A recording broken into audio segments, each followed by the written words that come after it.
Me llamo Efraín García Grinda, soy arquitecto y también me dedico a la docencia. Bueno, como muchos de los arquitectos, yo estudié arquitectura.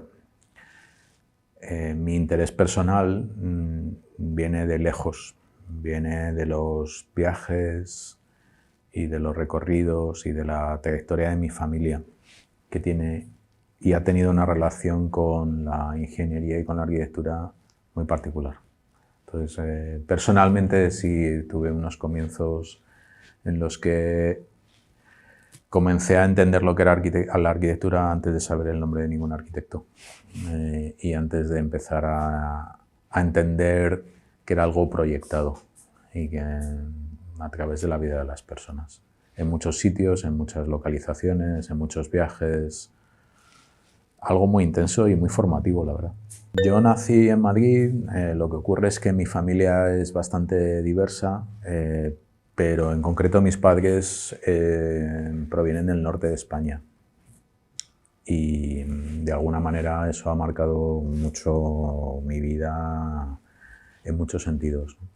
Pero, insisto, algo que ocurrió desde que yo era muy pequeño es que viajaba constantemente. Es decir, prácticamente, salvo los periodos escolares, nunca pasaba más de algunos días en un sitio concreto, con lo cual he tenido una vida muy viajera desde que era muy pequeño y he aprendido a estar en muchos sitios y con muchas personas distintas.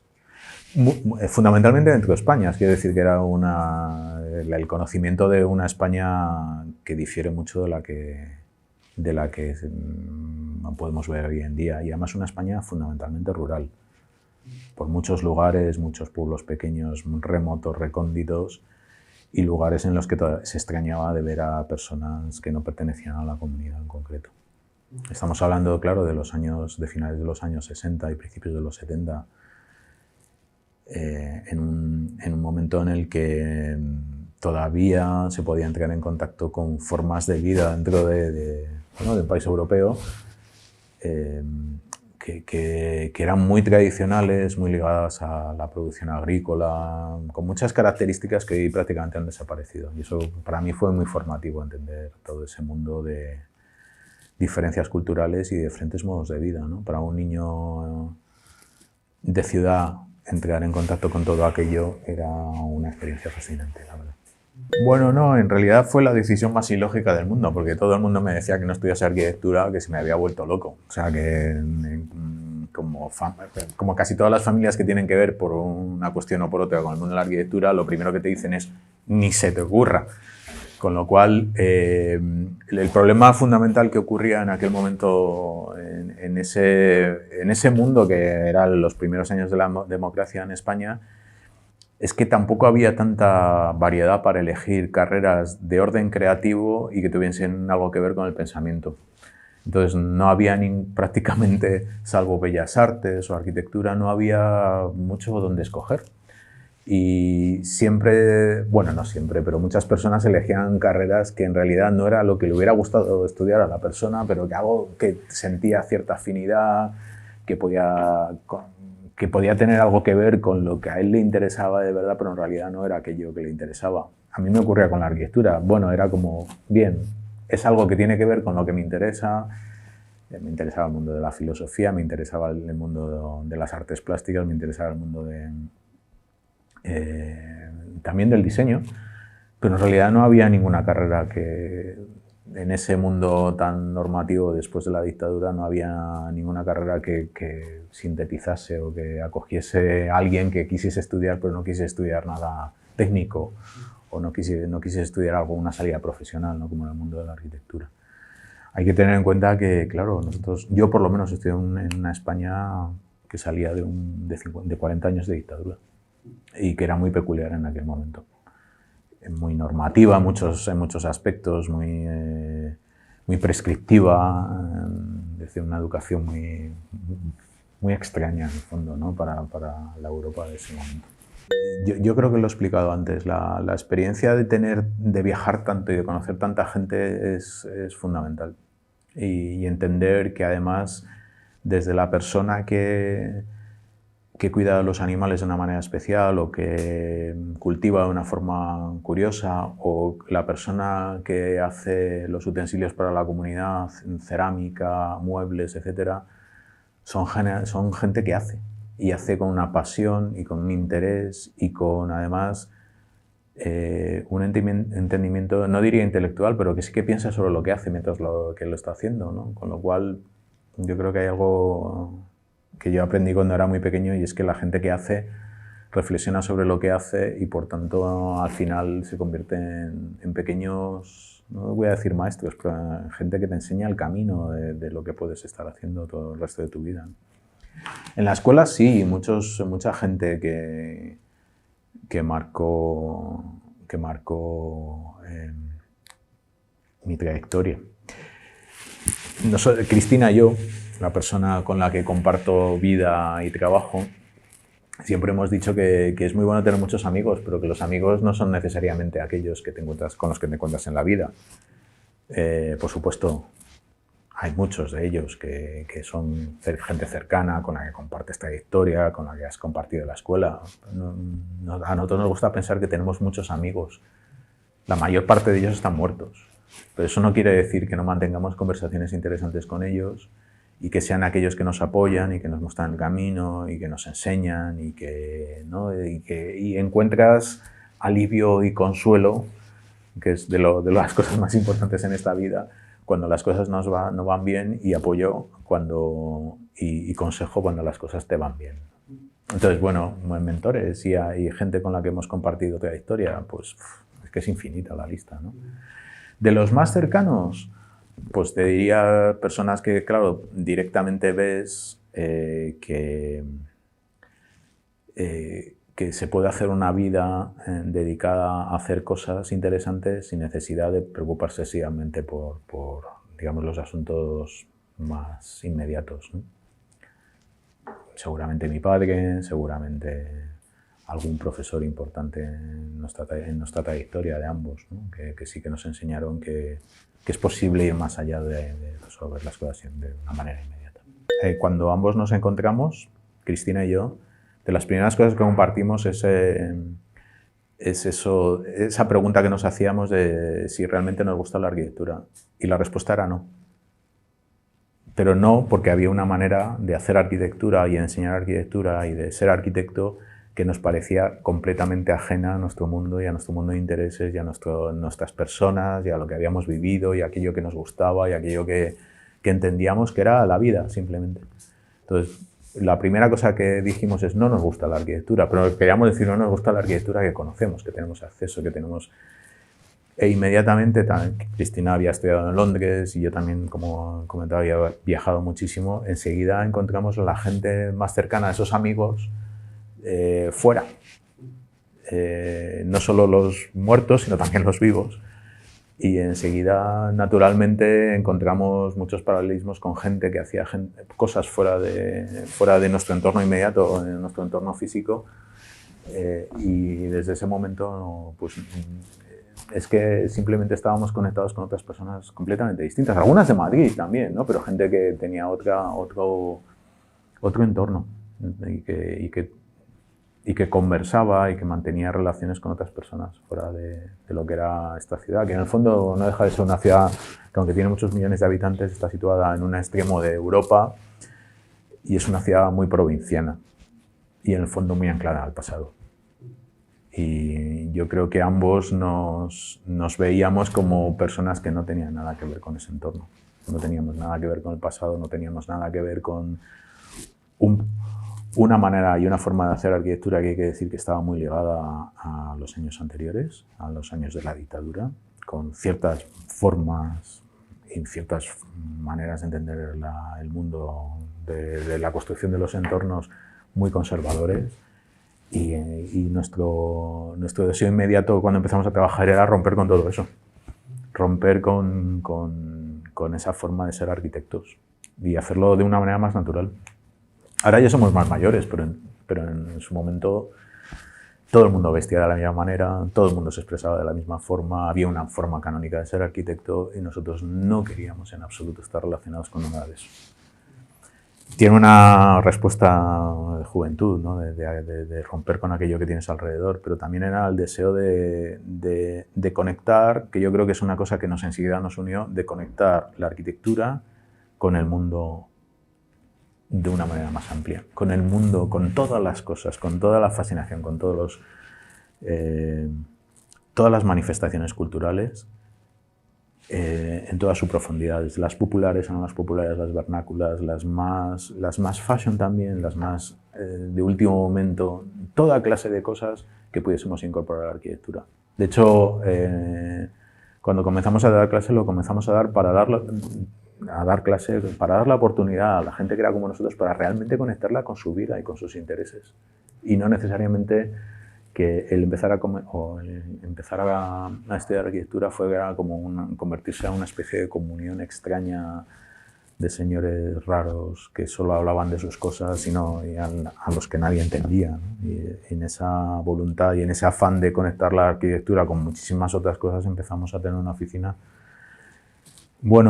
que hacía proyectos de una manera especial, que yo creo que es lo que enseguida nos distinguió de un entorno más inmediato en Madrid, ¿no? Y que nos conectó con muchas cosas en el exterior porque era el mundo, en el fondo, que se vivía fuera. Bueno, habiendo dicho que no nos interesaba la arquitectura y que no nos gustaba la arquitectura, tenemos un empeño bastante grande y bastante testarudo en hacer arquitectura siempre. Es decir, que siempre hemos intentado hacer arquitectura de una manera distinta, no necesariamente hacer otras cosas distintas de la arquitectura. Y siempre nos hemos mantenido en intentar hacer en cultivar la forma o el formato del proyecto de arquitectura como algo que puede expandirse y ramificarse de millones de maneras distintas, pero siempre ser el proyecto de algo que tiende a ser un entorno o un espacio construido o un espacio modificado, ¿no? Por la actividad humana. Entonces, es curioso porque nosotros siempre hemos hecho proyectos. A diferencia de otros colegas nuestros de la misma edad, no nos ha interesado demasiado hacer mobiliario o hacer instalaciones o hacer piezas para exposiciones. Nuestro formato nativo fue desde el principio, sigue siendo como esta cosa, en el fondo también bastante antigua, que es entender la arquitectura como algo que se proyecta hacia el futuro en forma de un proyecto, en forma de algo que de alguna manera es un mundo en sí mismo.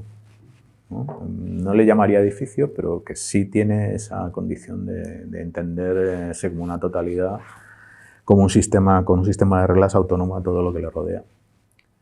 Y es algo que seguimos cultivando, porque yo creo que son pocos las cosas que hemos hecho. Hemos escrito mucho, pero siempre desde el punto de vista de entender que el proyecto en sí mismo es un formato que nos parece fascinante cultivar, el proyecto de arquitectura. Y no hemos hecho películas apenas, ¿no? Es algo que nuestra generación de aprendizaje ha cultivado muchísimo. Aunque hemos escrito sobre teoría de la arquitectura siempre desde la obsesión sobre el proyecto de arquitectura, o el proyecto como formato. Y si hemos hecho libros, siempre los hemos entendido como un proyecto en sí mismo, como un proyecto de arquitectura. Así de sencillo, ¿no? Y eso yo creo que es lo que nos distingue bueno, lo que hace que nosotros cultivemos una manera que básicamente, una forma de hacer lo que hacemos, que básicamente consiste en abrir nuestros brazos al mundo y crear todo al interior de la arquitectura, pero seguir intentando ser arquitectos, ¿no? Y seguir intentando insistir en que dentro del proyecto de edificios, de entornos construidos, de entornos artificiales, es posible conectarse con el mundo alrededor y con la variedad y riqueza de infinidad de prácticas culturales y tecnológicas en todo el mundo. Yo creo que como todas las generaciones, pero yo creo que la nuestra, y la nuestra en concreto la española y de Madrid,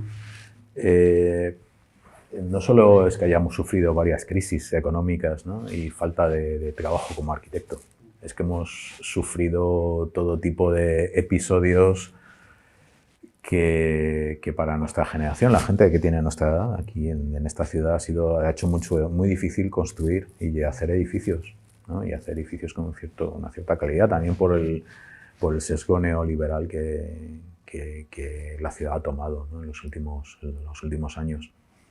Y la desaparición de ciertas oportunidades que otras generaciones han tenido. A nosotros nos interesa muchísimo hacer cosas. Pero lo que es excepcional también de la educación que recibimos es que tuvimos muy buenos profesores en materias, todos arquitectos, materias que no eran los proyectos. Materias tecnológicas, estructuras, construcción, instalaciones, entender el edificio como, no como una forma, sino como una expresión tecnológica conectada con infinidad de cosas. Y a nosotros nos interesa mucho. Yo me hubiera gustado hacer simplemente estructuras.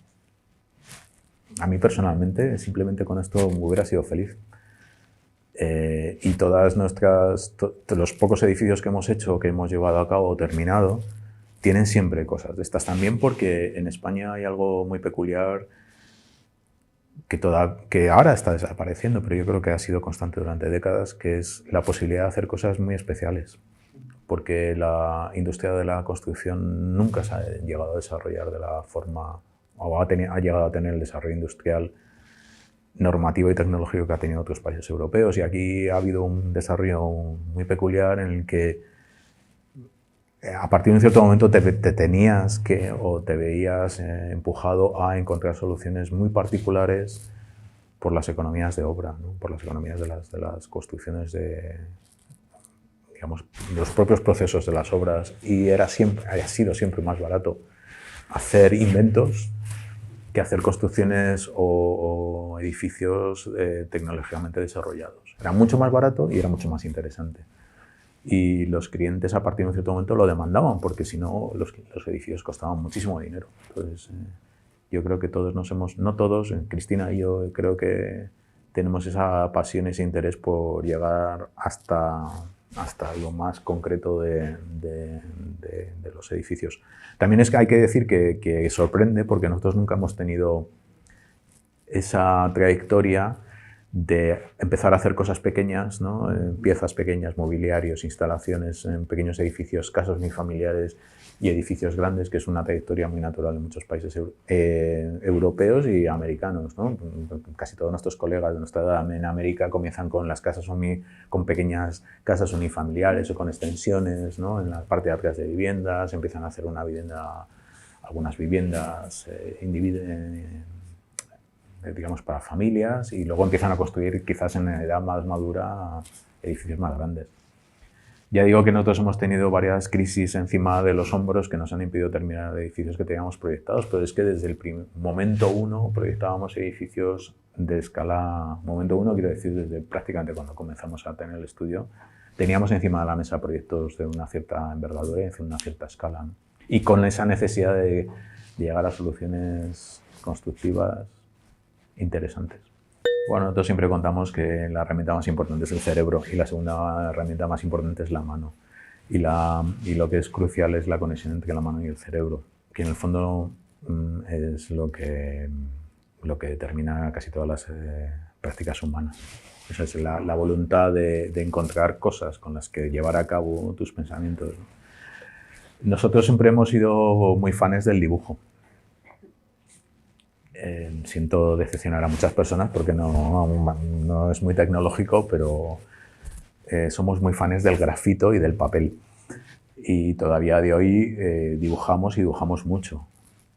Lo que ocurre es que utilizamos todo tipo de herramientas. Eso también. Y en distintos momentos de nuestra, voy a decir carrera, pero de nuestro trabajo hemos utilizado multitud de herramientas diferentes. Algunas muy avanzadas, otras muy arcaicas, otras muy de andar por casa, otras súper high-end. Es decir, que hemos utilizado de todo. Creemos en utilizar cuantas más herramientas mejor, de la disparidad de herramientas, etc. De hecho, en algún momento que nosotros nos reíamos muchísimo, ¿no? Nos reíamos muchísimo en el interior del estudio cuando algunas personas nos consideraban digitales, ¿no? De hecho, recuerdo una anécdota graciosísima que nos invitaron a una Arcadia, que luego llegó no me acuerdo en qué año fue, 2008. Y respondimos, nos invitaba a Andrew Cuddles y Neri Oxman.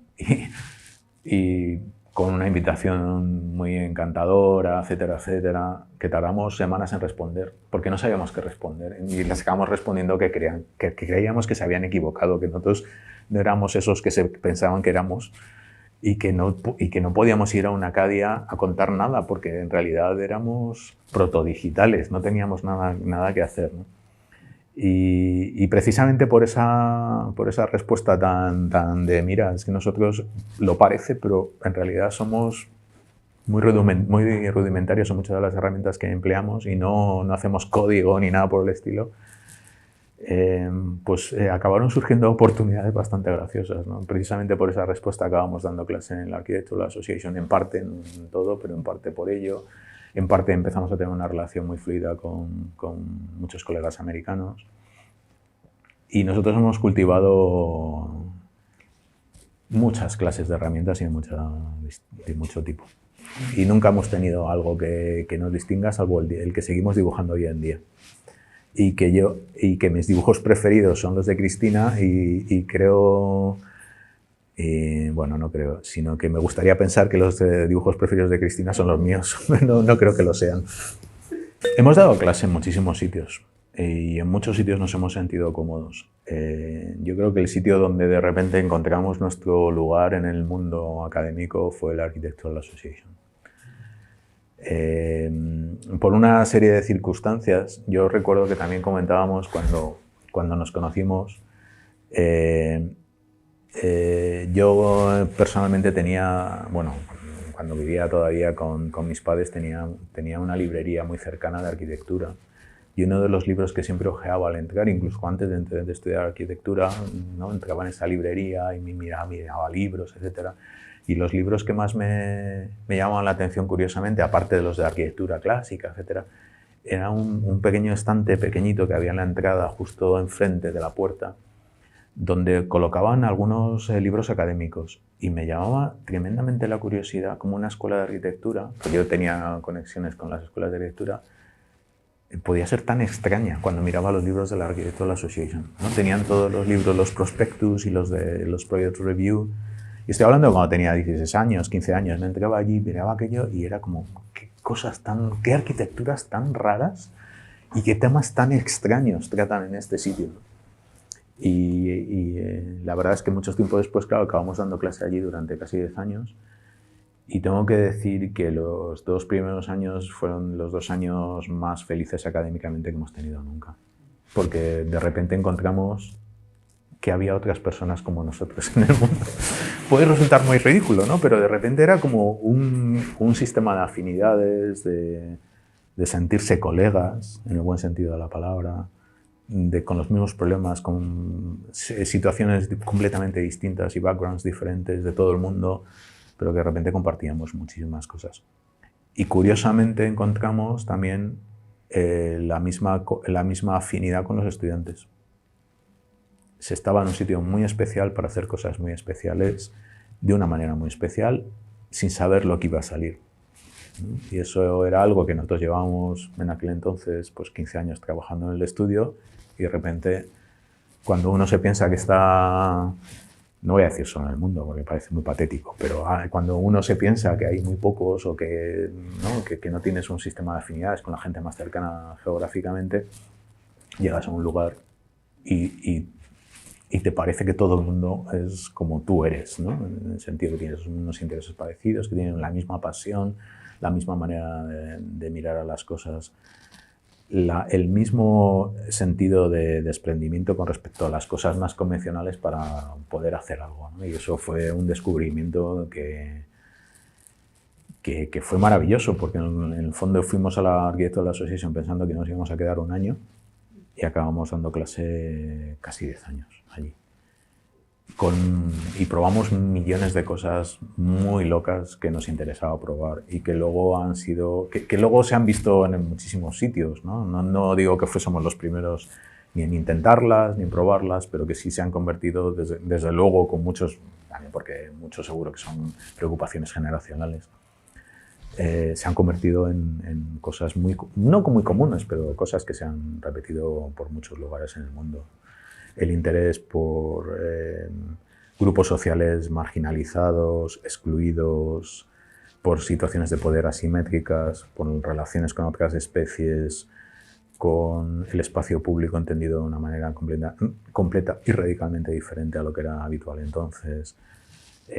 por el interés por las cuestiones simbólicas y connotativas sin caer en la pesadilla de nuevo del posmodernismo, por el interés en integrar los sistemas digitales sin ser digitales, por el interés de explorar herramientas sin ser herramienta dependiente, por el interés de explorar formal y plásticamente arquitectura sin ser formalista, por el interés de conectar la arquitectura con todas las condiciones del mundo, incluidas las ambientales, por la preocupación por los entornos vivos, por la preocupación por temas sociales sin querer solucionarlos, por tocar todos esos temas que en el fondo son temas que a algunas personas de nuestra generación nos preocupaban y que estamos felices de ver que en las generaciones siguientes son los temas de su generación, por tratar todo eso en arquitectura, pero seguir queriendo ser arquitectos y hacer arquitectura. Esto era lo que nos llevó, ese interés fue el que nos llevó a la arquitectura de la asociación y hemos sido muy felices allí. Luego hemos dado clase en lugares en Estados Unidos que hemos encontrado el mismo sistema de afinidades, ¿no?, con otros colegas. Pero sin duda el lugar más divertido, también porque Londres es una ciudad fantástica, y el que más hemos disfrutado como docentes ha sido la EA, con mucha diferencia. Si yo tuviera que responderte con total franqueza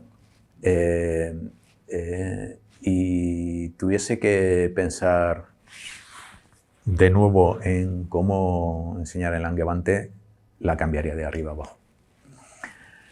Es un sistema muy arcaico y es un sistema en el que quizá necesite una revisión profunda, porque está basado, o sea, nosotros llegamos a la arquitectura pensando que el arquitecto no era el centro de las preocupaciones del mundo de la arquitectura, y es algo que compartimos aún a día de hoy, que no somos lo más importante en absoluto, y que mis intereses tengo que negociarlos con multitud de agentes y multitud de circunstancias fuera de mí mismo, ¿no? Y que lo peor que se puede hacer cuando uno es arquitecto, y esto es una opinión subjetiva, personal, ¿no?, pero la peor manera que se puede enfrentar a uno a la arquitectura es pensando que debe uno dejar una impronta en el mundo y que uno tiene algo especial que otros no tienen y cultiva un lenguaje que no solo tiene derecho, sino que tiene como la obligación de cultivarlo y dejarlo por alrededor, ¿no?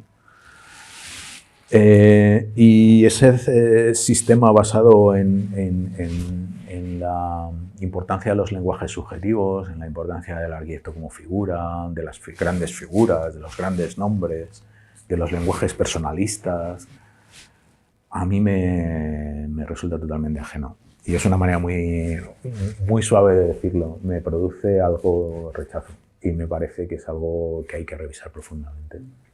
Y que de hecho el mundo se ha encargado de revisarlo, es decir, ese mundo de las estrellas, de los estrellatos de la arquitectura, de las grandes figuras, del personalismo, de la subjetividad, de la arbitrariedad, la falta de interés por el mundo alrededor, el desarrollo de la figura y de los lenguajes del arquitecto como una cosa subjetiva, nos interesa un poco.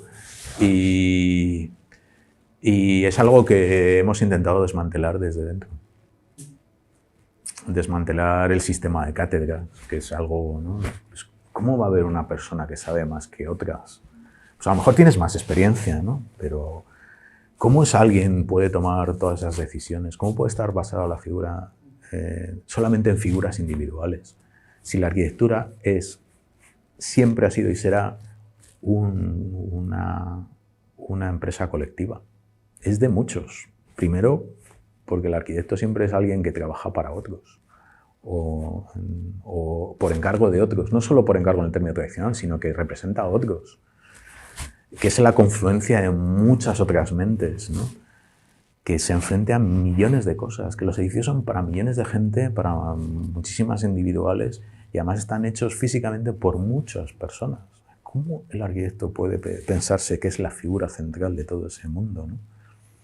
Y es algo que a nosotros siempre nos ha obsesionado y es algo que hemos enseñado a todos los alumnos que han pasado o que han tenido la oportunidad de compartir tiempo con nosotros, que el arquitecto es algo, a mí me gustaría pensar que invisible. por supuesto acabas haciendo, ¿no? Y tienes tu subjetividad, tu criterio, etcétera, etcétera. Pero a mí me gustaría pensar que en esa utopía de la arquitectura sin arquitectos. No porque sea vernácula, sino porque lo que es importante es esto y el sistema de relaciones que establece un edificio con el mundo alrededor y con las personas que lo utilizan, con las personas que los perciben, con la generación que en el fondo, ¿no?, le ha dado forma, los clientes, la gente que ha puesto el dinero, la gente que se siente vinculada con ello. Un montón de cosas que hacen que la figura del arquitecto al final sea, bajo mi punto de vista, secundaria. Y no lo digo por falsa humildad, es que de verdad lo pienso. O sea, es algo que pienso profundamente, que no somos tan importantes y que los lenguajes que desarrollamos en el mundo de la arquitectura y nuestras preocupaciones se tienen que referir necesariamente y tienen que estar conectadas con el mundo y referirse a las preocupaciones del resto de personas. Así es que en Langevante somos como un alien, un pequeño incordio en un mundo de maestros en el que nos sentimos totalmente incómodos porque nosotros no lo somos. No somos heads de nada, no somos catedráticos de nadie, no somos figuras en absoluto de nada. Y a nosotros nos gustaría pensar que hay que desmantelar ese mundo en el que ponen en un pedestal a los arquitectos. Porque lo que importante es al final, ¿no? ¿Alguien conoce el nombre de ciertos arquitectos, de ciertas piezas fundamentales en la historia de la arquitectura? No. No es importante. Y los nombres tampoco tienen demasiada importancia al final. Es que la figura del arquitecto es una figura muy occidental y muy centrada en Europa, que ha exportado ese modelo a otros lugares. Evidentemente lo existían anteriormente, no es una tradición que une muchos sitios y muchos lugares a lo largo del tiempo, ¿no? Pero esa importancia clave del arquitecto creo entender. Quiero entender que tiene mucho que ver con esa cultura occidental. Y nosotros particularmente, y es algo que siempre nos ha interesado las figuras disonantes, las figuras que son disidentes de ese mundo personalista. Admiramos, yo creo que ambos, Cristina y yo, admiramos las arquitecturas sin arquitectos. No nos importa quién es el arquitecto de algo. Claro que nos sentimos fascinados por quién ha hecho esto, ¿no? Que es lo siguiente, ¿no? Cuando ves algo interesante es ¿quién lo habrá hecho? ¿Cuál es su mundo? Entonces descubres que hay gente detrás, ¿no? Con un pensamiento, con una trayectoria, con unos intereses, etcétera, etcétera. Pues lo que es interesante es lo que genera, ¿no? Y lo que crea. Y yo creo que las mejores ciudades del mundo tienen que ver con esto, con muchísimas mentes y muchas mentes colectivas haciendo cosas de formas interesantes y generando ciudad por procesos que no son simplemente los de los arquitectos educados en escuelas de arquitectura, que en el fondo son instituciones de élite, o eran instituciones de élite hasta no hace tanto, digamos, nombrados por gobernantes, ¿no? Que también forman parte de una élite, ¿no? Ese es el mundo del que proveníamos nosotros, ¿no? Las escuelas de élite, muy poca gente podía estudiar arquitectura, aquellos que construyeran venían de las élites sociales, adineradas, privilegiadas, etc. Y a nosotros la verdad es que no nos interesa nada de eso. Nos interesaba más la cultura popular y nos interesaba porque ahora mismo, digamos, todo forma parte de una amalgama en el que es difícil distinguir qué es qué. Pero nos interesaba la cultura popular, aquellas manifestaciones que no pasaban por el filtro de mentes privilegiadas o estamentos privilegiados. Y sí, claro que nos interesa, es que de eso vivimos como arquitectos, vivimos de esas cosas que ocurren debajo del radar y de esas cosas de las que todavía nada habla, son a los que intentamos prestar atención. Nuestra historia personal como arquitectos es precisamente cultivar y prestar atención a aquello que está debajo del radar de la cultura arquitectónica de la época o de cada momento.